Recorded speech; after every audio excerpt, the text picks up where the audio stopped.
entonces la lección número 2 que se llama la corona del honor. La semana pasada hablamos de la corona de espinas. Estuvo muy bonita la lección, ¿no? El jueves también, qué bueno. Y hoy entonces vamos a ver la corona de honor. Les voy a pedir que se pongan de pie y le voy a pedir al hermano Jorge, uno de nuestros diáconos de la iglesia, que el Jorge López se nos va a dirigir en esta plenaria. Así que estemos muy atentos, hermanos, estemos concentrados para escuchar esta plenaria, y el día de mañana pues ya tendremos oportunidad de las células platicar al respecto de eso. Dios los bendiga, hermanos. Gracias, hermanos. Gracias, paz de Cristo, hermanos. Ya que estamos de pie, vamos a hacer una oración ahí. Vamos a darle gracias a nuestro Señor por lo bueno que es, porque a veces no calculamos la bondad que el Señor hace con nosotros. Gracias te damos, Padre bendito. Te alabamos y te bendecimos, te glorificamos. Gracias, Señor, por todo lo que haces en nuestras vidas, por lo que hiciste y por lo que harás, porque tú has movido tu mano de una manera sobrenatural sobre nuestras vidas. Permite que en este momento, Señor Jesús, nuestro corazón esté dispuesto para recibir tu palabra. Sé tú, Señor Jesús, el que hable a nuestros oídos, a nuestro corazón, pero sobre todo, háblanos a nuestro espíritu, para que nuestro espíritu pueda conectarse con el tuyo y pueda bendecirte y alabarte, porque esa es su obligación, eso es para lo que fue hecho. Gracias, Señor Jesús. En tu nombre comenzamos, Padre. Gracias te damos. A ti es toda la honra, todo el poder, por los siglos de los siglos. Amén. Siéntense, hermanos. Gracias.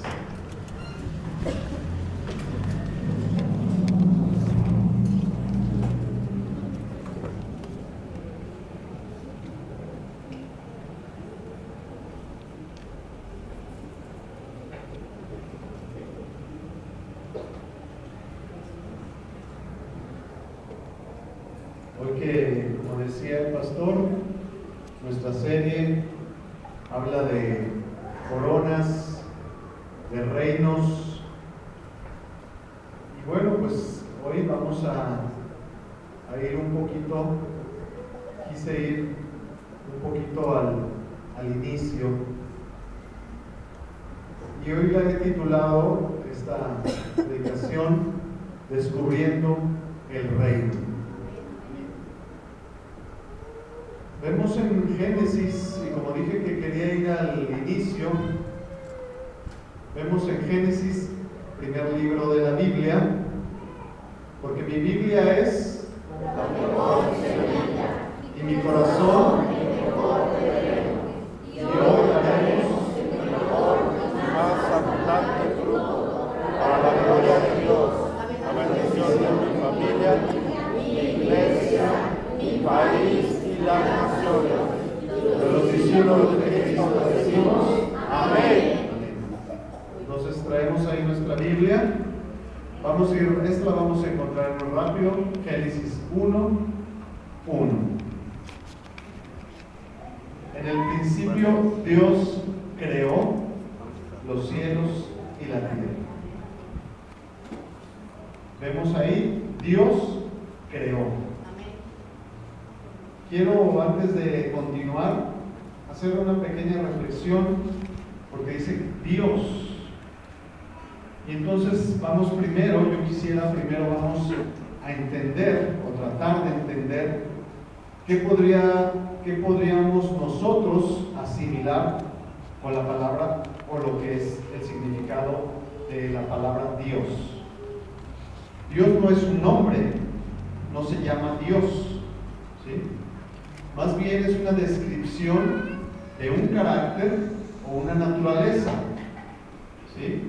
Y por esa razón de quién es, solamente Él es el único que califica para tener ese atributo, tener ese nombre, ¿verdad? Que se le llame Dios. Y también vemos que Dios, como dice, Dios creó. En el principio Dios creó. Entonces nos dice que es alguien que existe por sí mismo y que es autosuficiente y no necesitó de nada ni de nadie para existir. Amén. Entonces, Dios creó, es el concepto de que un ser comenzó a hacer algo, ¿verdad? Un Dios que no tuvo que ser creado, ni tuvo que venir algo o alguna situación para que se formase. Él ya existía y existe porque Él quiere existir y porque Él tiene la naturaleza para existir. Amén. Entonces vemos que dice el texto, Dios creó los cielos y la tierra. Hay un orden. Lo primero que Dios creó fue los cielos, ¿verdad? El mundo invisible, el mundo espiritual. Y de ahí se inició el concepto de rey o gobernante, ¿verdad? Ya que Él, el Creador, se convirtió en un rey o en un gobernante, ¿verdad? Y ya tuvo una potestad, un reino, ¿verdad? Cuando Él empezó a crear, se convirtió entonces Él en un rey, en un gobernante, y ya tenía un reino. El reino invisible, ¿verdad? Dios lo llamó cielo. Ese reino Dios lo llamó cielo. Y entonces Dios se constituyó como el rey del reino invisible o el rey del reino de los cielos. ¿Amén? Pero entonces, ¿por qué, si ya era rey, si ya estaba en una postura donde Él tenía gobernante, perdón, que Él era como un gobernante, tenía un gobierno, tenía súbditos, ¿qué lo motivó a hacer la creación? ¿Qué fue la segunda parte que Él creó? ¿Verdad? El Salmos 89, del 7 al 9, en la versión del lenguaje actual, dice: Dios mío, los cielos te alaban por tus grandes hechos. Todos los ángeles del cielo hablan de tu fidelidad y solo a ti te honran. Eres un Dios incomparable. Eres grande y maravilloso entre los dioses. Porque si ya tenía estos ángeles querubines alabándole día y noche, dice que de constante los ángeles están dándole honra y gloria a Dios. ¿Por qué Dios, ya siendo rey y soberano, pensó en hacer un reino visible y tener hijos? ¿Qué lo motivó a hacer eso? Bueno, lo primero que vamos a entender, como ya lo dije, es imposible que nosotros en nuestra mente finita podamos comprender conceptos tan grandes que Dios tiene. Pero Él, entendiendo nuestra naturaleza, se ha encargado de revelarnos cosas para que nosotros vayamos teniendo esa revelación de lo que Él es. Lo primero que vamos a entender es que en 1 de Juan 4:8 nos dice o nos revela algo de la naturaleza de Dios. El que no ama no conoce a Dios, porque Dios es amor. Vemos ahí que dice Dios es amor. No dice Dios tiene amor, Dios quiere mucho a. No, la naturaleza de Dios es amor. Amor. De ahí entonces empieza a revelar las razones por las que Dios empezó a crear todo esto. Una de las cualidades más obvias del amor es que tiene que darse y compartirse. Cuando alguien dice yo me quiero mucho, yo me amo mucho, no está revelando un amor pleno, está confundiendo el concepto, se está subestimando, ¿verdad? Porque dice que el amor tiene que ser compartido, el amor tiene que ser dado, ¿sí? Jesucristo dijo, no hay amor más grande que el de un amigo que da la vida por sus amigos. Ahí empezó él a explicar cómo es los conceptos de Dios, lo que significa el amor, no lo que el hombre ha tratado de traducir, ¿verdad? Entonces, si Dios en su naturaleza es amor, Dios da y Dios comparte. Entonces esta sería la manera de que Dios, siendo un rey de lo invisible, quiso dar y compartir de ese reino. ¿Sí? Fue idea de Dios compartir su reino invisible con sus hijos, a los cuales Él llamó humanidad, y nos dio su naturaleza y características. Vemos que dice que Él tenía un reino invisible y pensó en la humanidad para entregarle o compartir de lo que Él tenía. Dice que nos hizo, ¿verdad?, a su naturaleza y su carácter. ¿Cómo nos hizo?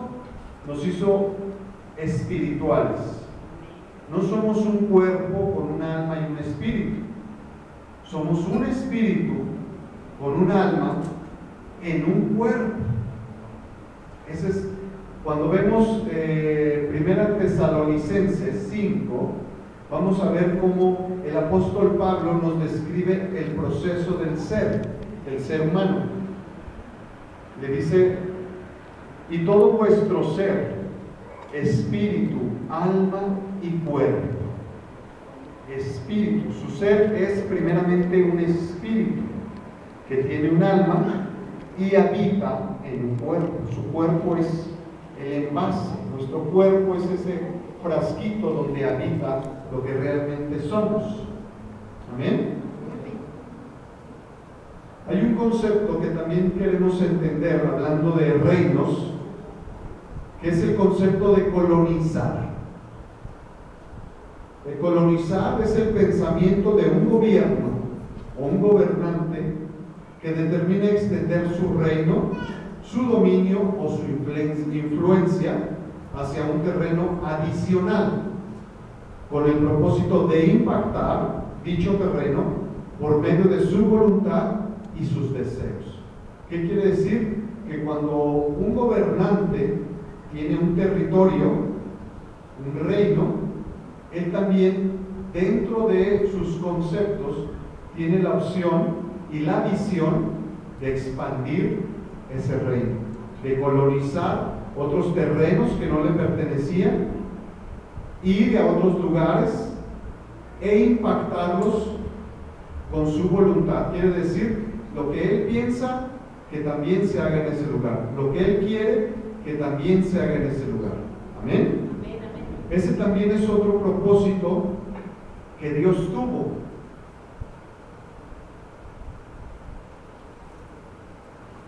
La motivación creativa de Dios es comprender que su intención fue compartir su autoridad para gobernar con sus hijos espirituales, extendiendo su reino celestial, invisible, a una dimensión terrenal y visible. Jesucristo, cuando le preguntaron cómo podemos empezar a orar, él dijo que el reino de los cielos se manifieste en el reino terrenal. Ese es el principio y el concepto de Dios, traer ese reino celestial que se expanda y venga a este reino terrenal y visible. Amén. ¿Y por qué nos dio esa potestad? En Génesis 1:26 dice: entonces dijo Dios, hagamos al hombre a nuestra imagen, conforme a nuestra semejanza, y tenga potestad sobre los peces del mar, las aves de los cielos y las bestias, sobre toda la tierra y sobre todo animal que se arrastre sobre la tierra. Y creó Dios al hombre a su imagen, a imagen de Dios los creó, varón y hembra los creó. Dios le da potestad a su Hijo espiritual. Dios le dio esa autorización. Potestad no significa fuerza. Potestad significa poder, autoridad.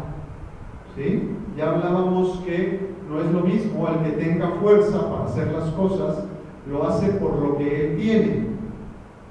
Pero la autoridad, el poder, la potestad es lo que él representa, la autoridad o el poder que él representa. Un ejemplo es un policía, es cualquier ciudadano como nosotros, pero cuando él se pone el uniforme y se pone una placa, él está representando una autoridad.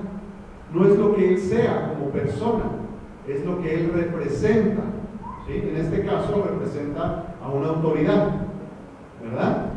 Esa es la potestad que Dios nos dio. Amén, amén. El siguiente punto que vamos a ver es que el hombre entonces fue tanto creado como hecho. La palabra creó proviene de la palabra hebrea bara, que significa crear de la nada, crear algo de la nada, algo que no existía y se crea. Y la palabra hagamos proviene de la palabra asa, que significa formar de algo que ya está creado. Entonces vemos que hay dos conceptos. Primero creó algo de la nada y después lo hizo de algo que ya estaba creado. ¿Qué es lo que ya estaba creado? Él. Dios dice que tomó de su esencia, de su ADN, y lo colocó en nosotros. Su ADN espiritual lo colocó en todos y cada uno de nosotros. El ADN es esa partícula que está en las moléculas, donde está concentrada toda la información de lo que somos. Hoy la ciencia ha descubierto que en el ADN puede determinar todas las características del ser que tiene de donde se sacó ese ADN. Ahí está toda la información, el tamaño que va a tener de su estatura, el color de piel, los ojos, toda la información está en esa partícula, en esa cadena. Pues Dios puso en nosotros su ADN para que nosotros fuéramos a imagen y semejanza de Él. Amén, amén. Esta palabra, Dios nos hizo a su imagen, son dos palabras hebreas, Selem y Demun, que significa precisamente esto: naturaleza esencial, copia de características o esencia. Entonces, quiere decir, como ya decíamos, que Dios, su esencia, la sembró en nosotros. Porque Dios entonces nos dio esa potestad, ¿verdad? Ese dominio.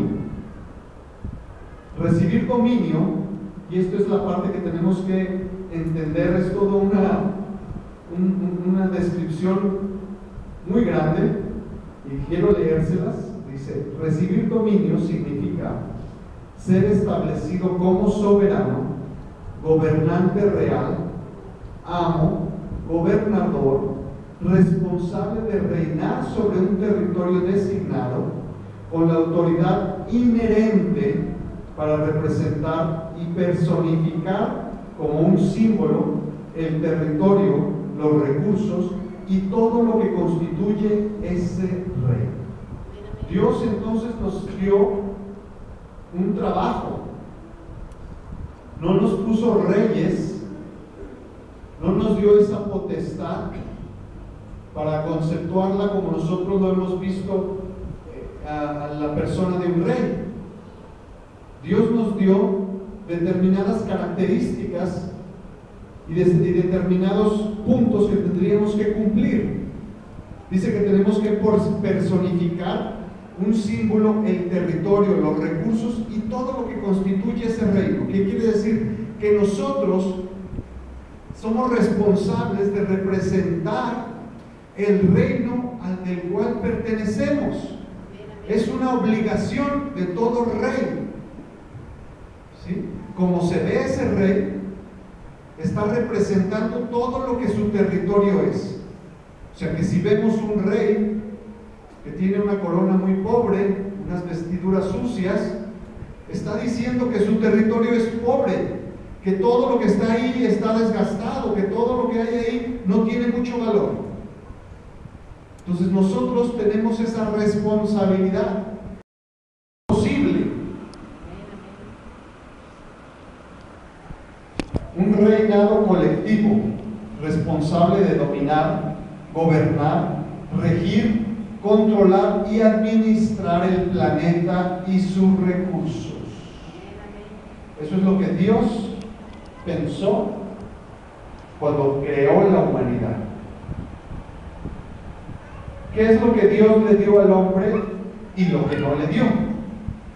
En primer punto vamos a ver que Dios le dio al hombre el dominio sobre la tierra y la creación. Ya vimos Génesis, que decía: y tenga potestad sobre los peces del mar, las aves de los cielos y las bestias, y sobre toda la tierra, y sobre todo animal que se arrastra en la tierra.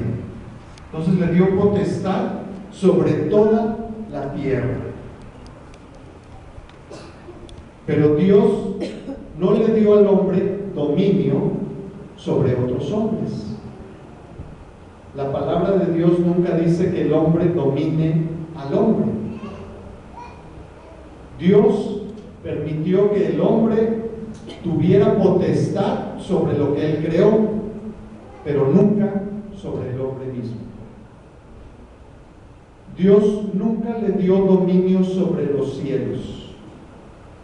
El reino de los cielos sigue siendo Dios, el único rey y soberano. Dios nunca le dio al hombre una religión, sino una relación. Amén, amén. Cuando Adán estaba en el huerto, Dios tenía una relación directa con Adán. Adán no tenía que hacer cosas para agradarle a Dios. Él directamente tenía esa información. Él estaba conectado con Dios. Hacia donde él se movía, donde Adán estaba, ahí tenía esa comunicación directa con Dios. Esa atmósfera que había en el paraíso es la atmósfera que se necesita para que Dios esté presente. Amén, amén.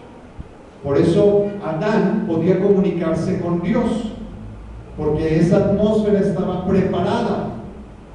No había nada que interrumpiera la comunicación.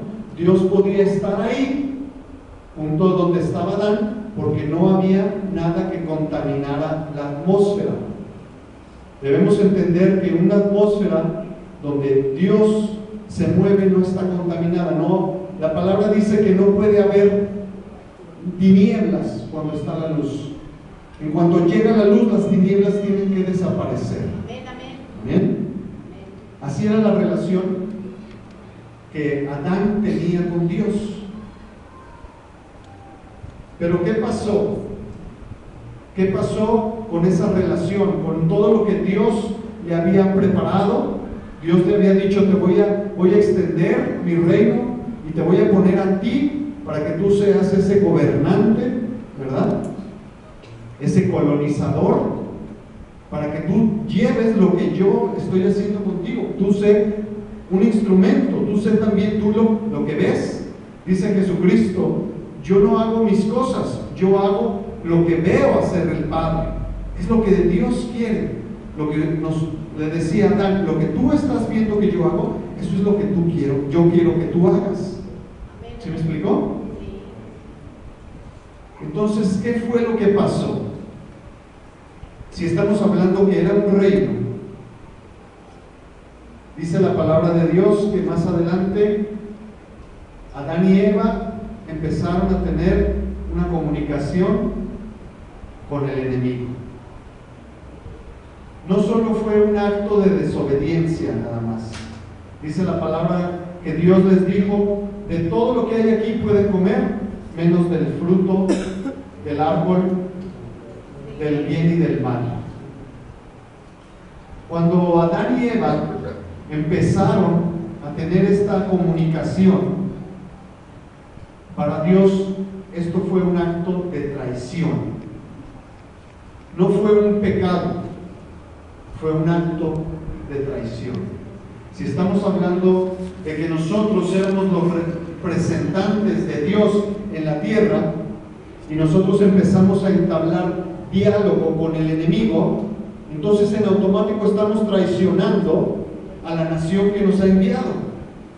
Si nosotros somos embajadores de un reino y nosotros se nos ha dado una orden específica por parte de nuestra nación y llevarla a otro reino, y si nosotros entramos en desacato y empezamos a hablar otras cosas que no nos ha mandado nuestra nación, estamos traicionando a esa nación. Es lo que Adán y Eva hicieron con Dios. No fue una simple desobediencia. Empezaron a trabajar, a hacerse aliados del reino contrario. Volvemos a ver que Dios, uno de sus conceptos es que Dios es amor. El mayor crimen que pueda cometerse en algún reino o nación antigua, moderna, es el delito de traición, el cual es el único crimen por el cual no hay cuestionamiento sobre la pena de muerte. Cualquiera que cometa una traición a la patria se hace acreedor a la pena de muerte, y dice que no hay cuestionamiento alguno. Y eso es lo que a nosotros nos correspondía. Como humanidad, a nosotros nos correspondía la muerte, porque traicionamos al reino por el cual estábamos aquí. Pero dice la palabra que Dios es amor. Dios es amor. Y entonces le dijo a Adán, como yo no puedo estar en un ambiente contaminado, yo no puedo moverme donde hay un ambiente contaminado, entonces no podemos estar ya juntos otra vez. Dios le dijo, te voy a tener que sacar de mi ambiente, del entorno donde yo estoy. Dios no le dijo, te voy a matar. Nunca le dijo, te voy a matar por lo que has hecho. Dios le dijo, no podemos seguir así. Te voy a sacar del entorno donde yo estoy. Ese entorno es la esencia de Dios. Si Dios dice que nos hizo a su imagen y semejanza, entonces nosotros necesitábamos estar en ese entorno. Es una de las cuestiones primarias para nosotros, estar en ese entorno. Cuando usted toma un pez y lo saca del agua, no tiene que matar al pez. Déjelo ahí, sáquelo de su entorno y solito se va a morir. Saque usted una planta de la tierra, no le haga nada, déjela ahí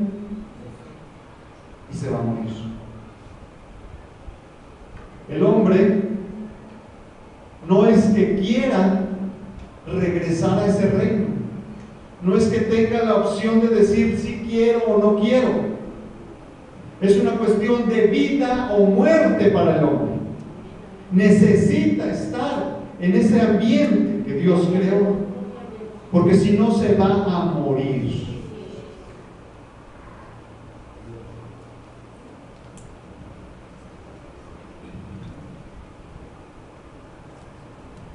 Dios, en su infinita misericordia,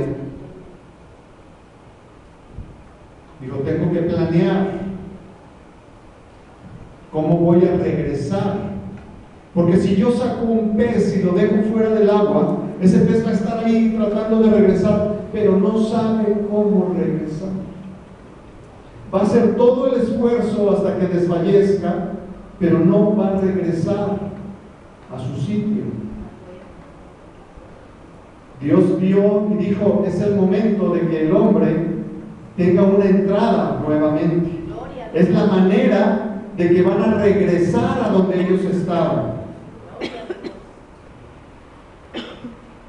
Colosenses 2:15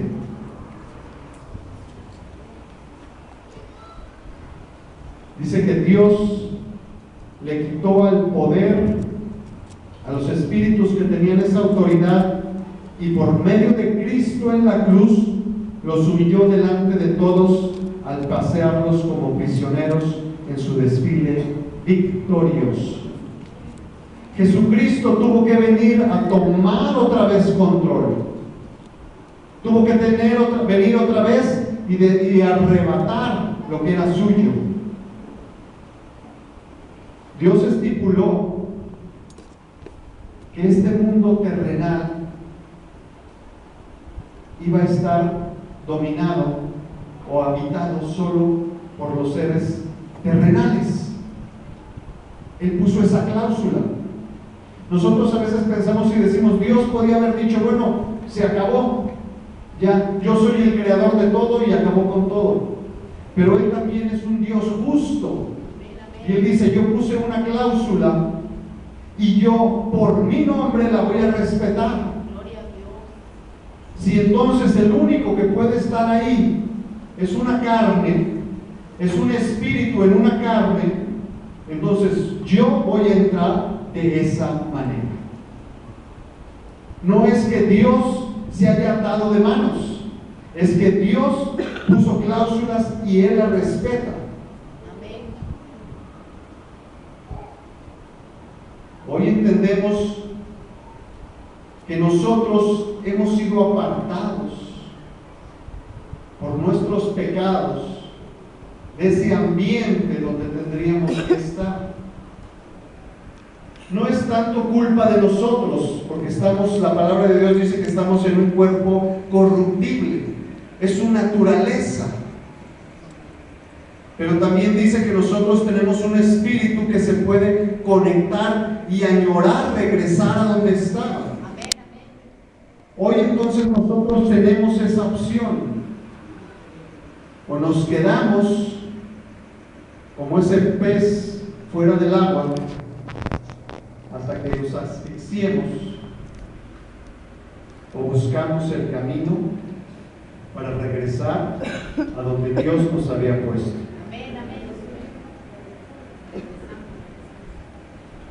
Una de las cosas que la palabra de Dios dice es que aunque nosotros hemos pecado, hemos traicionado, dice la palabra de Dios que si nosotros confesamos, que si nosotros le confesamos nuestros pecados a Él, Él es fiel y justo para perdonarlos.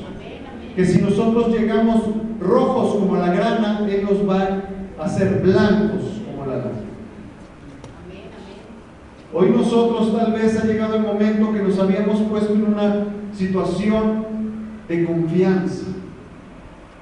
Tal vez habíamos pensado que ya estábamos del otro lado y en automático ya nos habíamos metido al ambiente. Es necesario que seamos perdonados,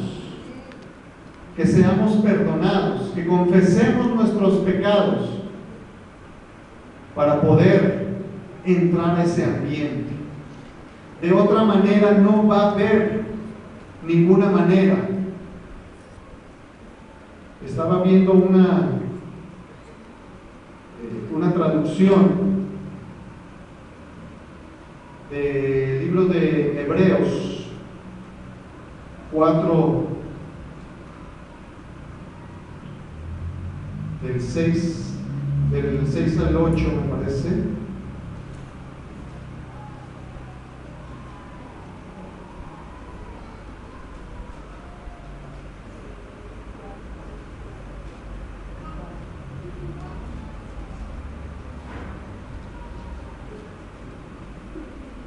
Porque no es muy tecnológico ahora esto. Perdón, hermano. ¿Perdón? No lo dice.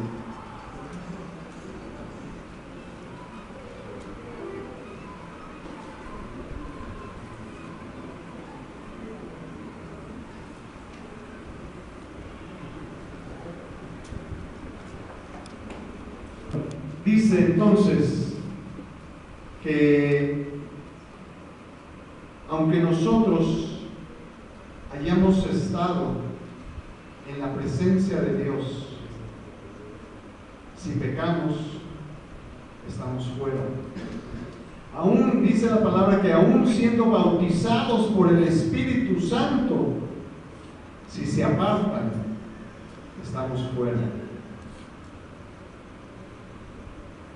San Pablo dijo que esto no era una carrera fácil, esto no era una manera de vivir simple, que ya estuviera nada más haber aceptado y entonces nuestra vida había cambiado como tal. Cambia porque nosotros hemos aceptado trabajar para ese reino, hemos aceptado tomar esa autoridad que Dios nos dio. Pero no es fácil si nosotros nos descuidamos. Es el momento de que hagamos lo que dice la palabra. Si confesamos nuestros pecados ante Él, Él nos va a perdonar. Ahí donde estamos, hermanos, inclinemos nuestro rostro. Si por este momento nos está pasando una idea de decir, yo no tengo pecados, yo estoy bien con Dios. Eso es un concepto fariseo.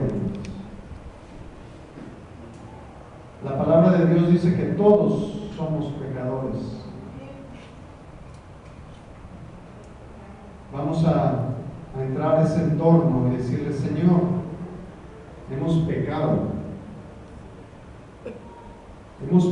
contra ti, Padre Santo.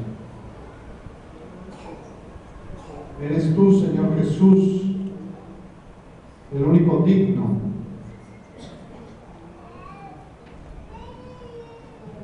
Perdónanos, Señor Jesús.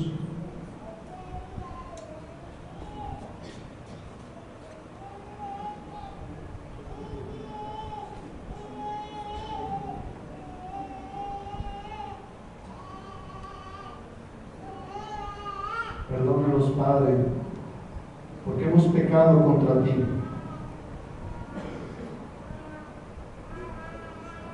Hemos desobedecido.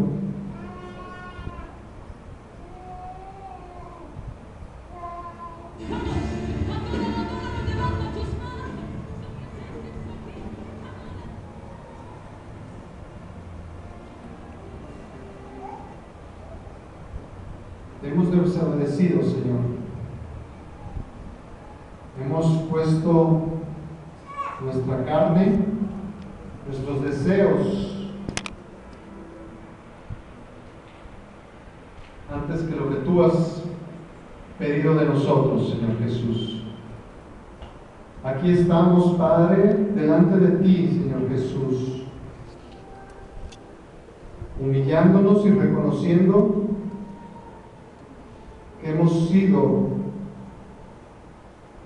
traidores a tu reino, Señor.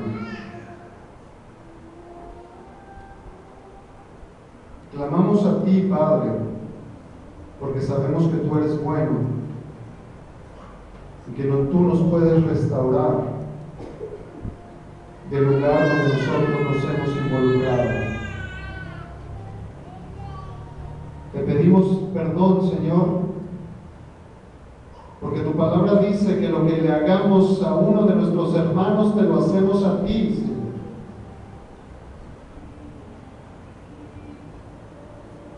Perdona nuestra soberbia, Señor.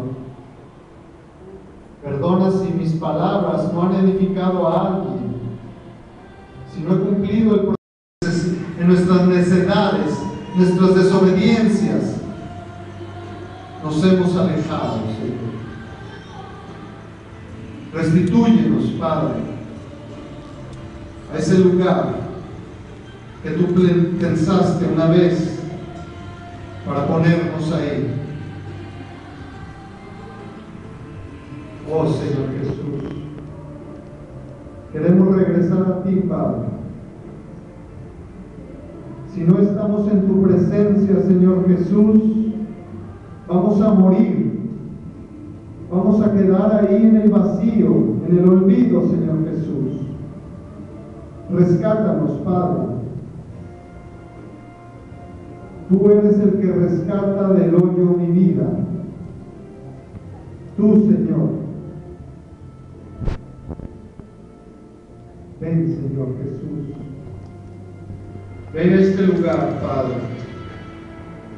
Restitúyenos, Señor Jesús. Llévanos a este lugar donde tú una vez nos pensaste poner, y que nosotros por nuestras desobediencias y nuestras transgresiones nos hemos alejado. Oh Señor, necesitamos de tu presencia, Señor. Te necesitamos, Señor. Ven a este lugar. Ven, Señor Jesús. Ven, Padre. Abrázanos, Señor. Abrázanos. Queremos sentir tu presencia, Señor.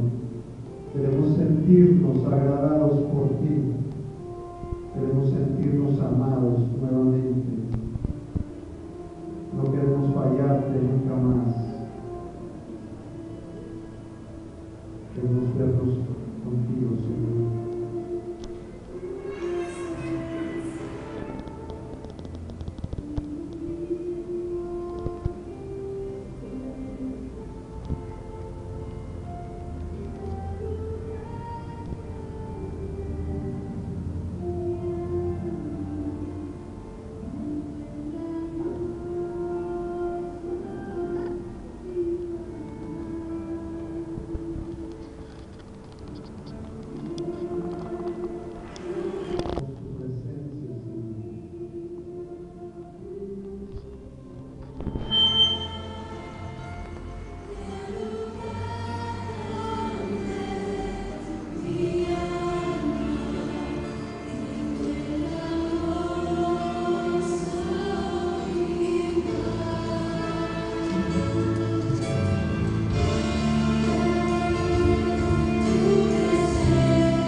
Necesitamos de ti, Señor Jesús.